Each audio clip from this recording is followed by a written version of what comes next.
Hey Susan, Abby here. I was so looking forward to this call today to share our experiences of when we came to the UK or when the student comes to UK, their experiences of food. So I was curious, like, have you ever made a list of weirdest or unusual, if not weirdest, unusual food in the UK? Oh, definitely. I mean, there's so many different. I mean, people always say UK food. Ew. UK actually has one of the most greatest combination of food around the world because so many people from all around the world are living in the UK.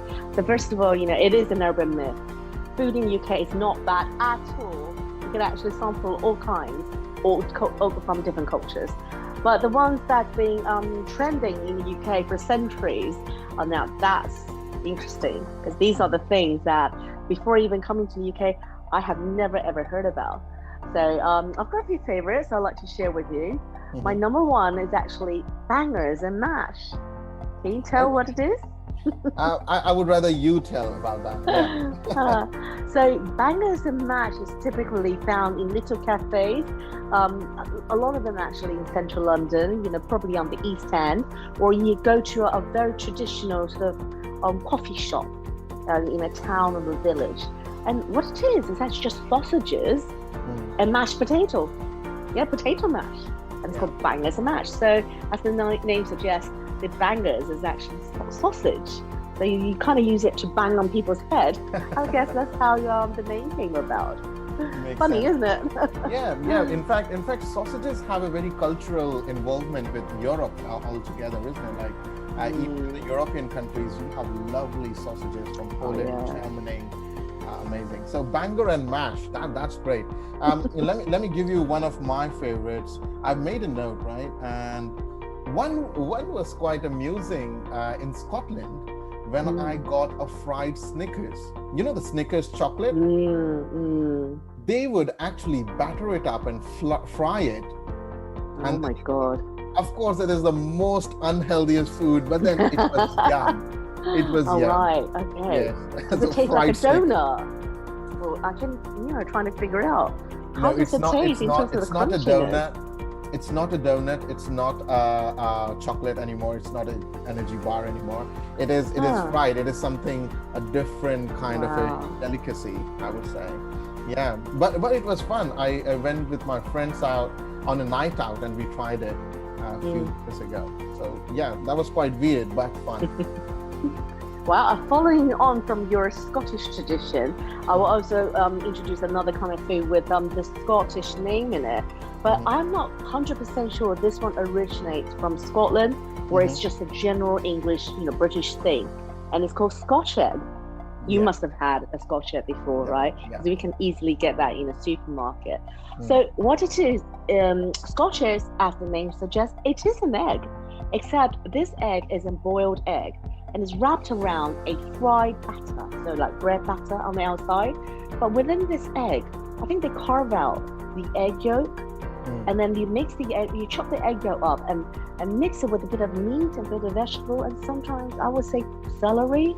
So it's quite nice. You feel like, this is really robust feelings of meatiness, but there's also celery to make you feel less guilty, like you're taking one of your 1 to 5 of vegetables a day. But one Scotch egg, that could be my lunch. Yeah, maybe for you, not for me. That's too small. That's too small of a portion for me. But yeah, I love it. In fact, the first time I had it, it reminded me, there is an Indian food we call it bhajiya, right? And so the Indian listeners can relate to it. So Indians can make this bhajiya out of anything.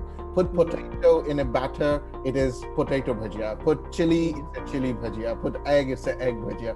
So onion bhaji, you might have heard in the Indian restaurant. Yes. Yeah. So the onion with bhajiya is onion bhaji. The same way, the Scotch egg is very much related to that. That's what I could first relate to. Yeah. Okay. Let me give you my second favorite, chips and cheese. Okay. Ooh. Yeah. Okay. Chips and cheese, as it sounds very cheesy, right? It is quite cheesy. And the good part is, it is quite popular in Wales. So I studied in Cardiff, and I could see after every night out, okay, either they would be kebabs or chips and cheese. So chips and cheese was so cheap. You can get a box of chips, grated cheese on it, heat it up so it is melted with the my God, with the chips, and it is so cheap and delicious. It was like £1.50 back then for a one. Oh wow, okay. And that would fill you up. So a lot of people after parties, after late night food, chips and cheese was quite unique when I first encountered this dish. And it is mainly in the takeaways. In a kebab, like a van kind of thing. Yes, kebab van kind of food. Yeah, exactly. All right, following it on from you, you've talked about chips and cheese. I'm going to talk about a different kind of chips. Okay, so to our viewers, chips in UK is actually fatter French fries. Because chips in America is actually crisps. Yeah. So like potato crisps, like snacks that you eat. But in UK, we call that crisps, and chips is actually a fatter version of the fries, where you just chop the potatoes up and throw it into the oil, or maybe put a bit of batter around it. So there's another kind of way to eat chips. And you can have the standalone chips on its own, with ketchup, with your cheese, but you could also have it in a butti. So we have chip butti. Have you heard of that? Yeah, only recently. Yeah. Have you tried it? What is it? Well, I've tried chip in kind of a not naan bread. What do you call it? The wraps. The Arabic wrap. Suddenly the name came out of me, but yeah. But the UK people, British people, actually put it inside sandwich, especially white bread. So literally, it's chips within 2 layers of bread, and they call it their butti. That's a simple way of doing it. So I think sandwich is the most simplest version of any cooking, and you can make. I don't even know if you can call it as a cooking. No. But then chip butti is unique, isn't it? But to students, it's cheap, it's fast, it's just easy. You can get it anywhere. You can do it. Easy. I'll tell you one of the house secret, what my wife did the other day. We ordered some fish and chips, right? Which is of course one of the favorite dish in UK. And we normally with the fish, they give a lot of chips that you cannot finish it off. And as you rightly mentioned, in India, the crisps are called chips. In US as well, as you said, the crisps are the chips. But here it is quite fatty and it is quite filling. So the leftover chips, my wife actually made it a curry out of that. Oh, wow. She is so innovative. She was quite innovative, and I couldn't even make it out that it was a made curry out of chips. And that curry is not usual, the British curry, what they call it, not that sauce. It is actually the Indian curry with spices and herbs and blah, blah. So just to mention that. All right, my next favorite is the British full breakfast. All right, full British breakfast. And it is so satisfying for me, at least. First of all, because there's a lot to eat. There's sausages, there's tomatoes, mushroom, beans, and then you have toast, and of course some cheesy bits, and so as a whole, and sausages, the most important part, right? And the sausages with the coffee. I think this is something that I truly enjoy every time I go, and especially if you go into a pub, early morning breakfast, the full English breakfast. That is my favorite. And when I first tried this, it was like a lunch, right? It is so full. I can imagine. Yeah. But love it. There is no replacement to the full English breakfast, for sure. Yeah, but one advice I would suggest is that don't have it every day. Of course not. Okay. Students, please, when you're listening, because when you come to the UK, you go to your university cafeteria, and very likely in the morning they're going to serve you full English breakfast. But the first few days, you will think this is heaven. By the 5th day, you probably think, I don't think I can handle this anymore. Yeah. This diminishing returns we talk about. That's right. So take it, sparingly. Otherwise, you'll quickly see your weight's going to go up. Yeah, there's so many ways that you could very easily increase the weight in the UK, right? Fried chicken, kebabs, fulling Yeah, burgers, all everything this fast. cheesy stuff. It is so much fun. But I think all you need to do and look after is keep the variants, right? Depends, I say so, but I struggle to keep that variance because I stick to what I love so much. But yeah, it's a good idea to keep changing things. Because there's so many options. Definitely. And if you do happen to cook for yourself, you can save tons of money. So what if you cook one meal and then there's a lot of leftovers? You don't want people just throw it away. But look, UK people, British people are very ingenious. What do they come up with? Bubbles and squeak. So that's my next dish for you. Okay, what is this? The bubbles. Bubbles is actually the sound that you make with this dish. Okay, and it bubbles and squeaks. So what it is essentially is leftover vegetables and sometimes a bit of beef.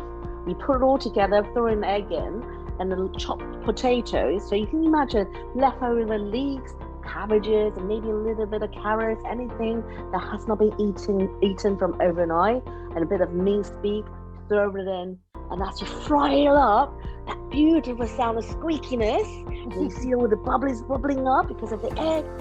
There you go, bubbles and squeak. I haven't tried it actually. I should give it a try. Sounds interesting. Okay, maybe my wife would be good at it because she does a lot of things with this leftover. So maybe this could be the next one. Very quickly on my another one, which is a sweet that you would find in cinema halls, that you would find in any shopping malls. Pick and mix sweet. It's so simple. It's so simple, but for me it was quite unusual. It is quite unique that I wouldn't have seen in India.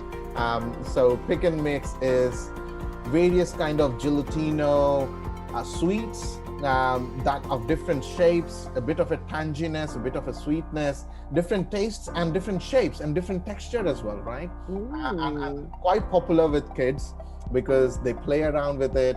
But yeah, of course, it's sweet. So be careful with that, how much you want to eat.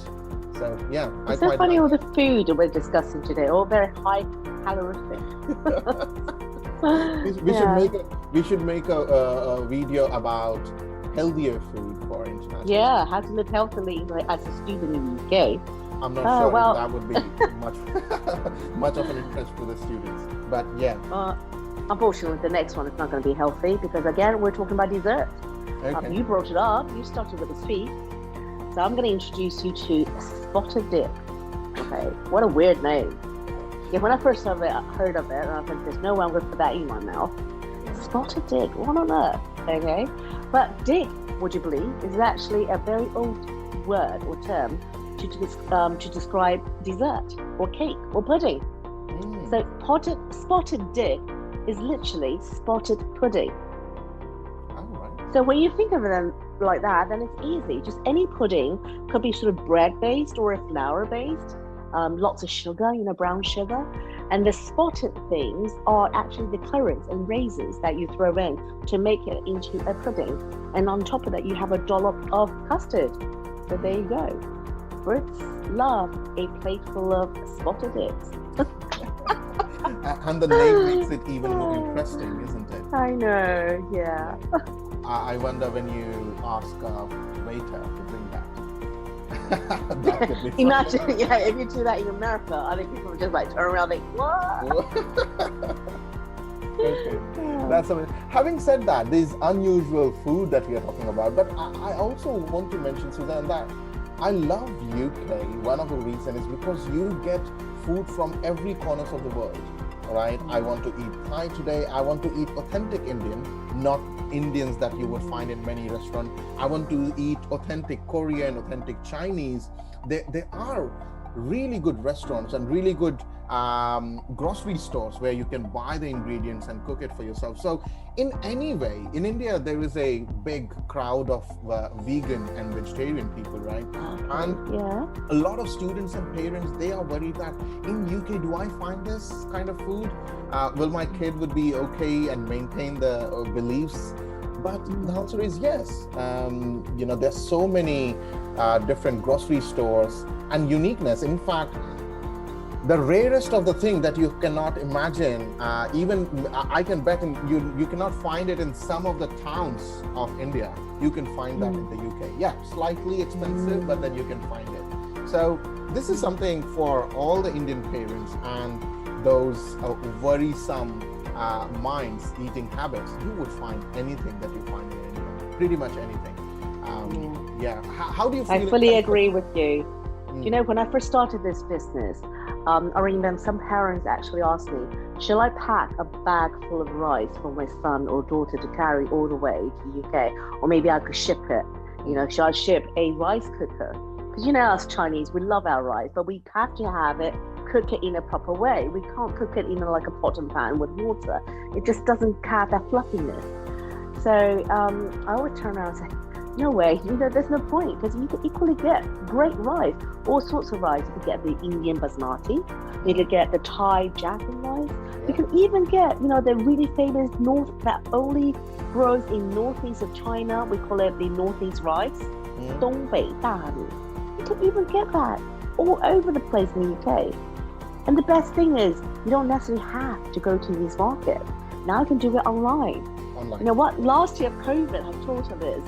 So many people, shops and owners have become so versatile. Things, you know, all the businesses turn online. So literally, with a click of few buttons, and this could be delivered to your doorstep. Exactly. It has made it so convenient for people with special food needs, I should say, isn't it? And talking about the special needs, UK is very particular about, even outside, about any allergies.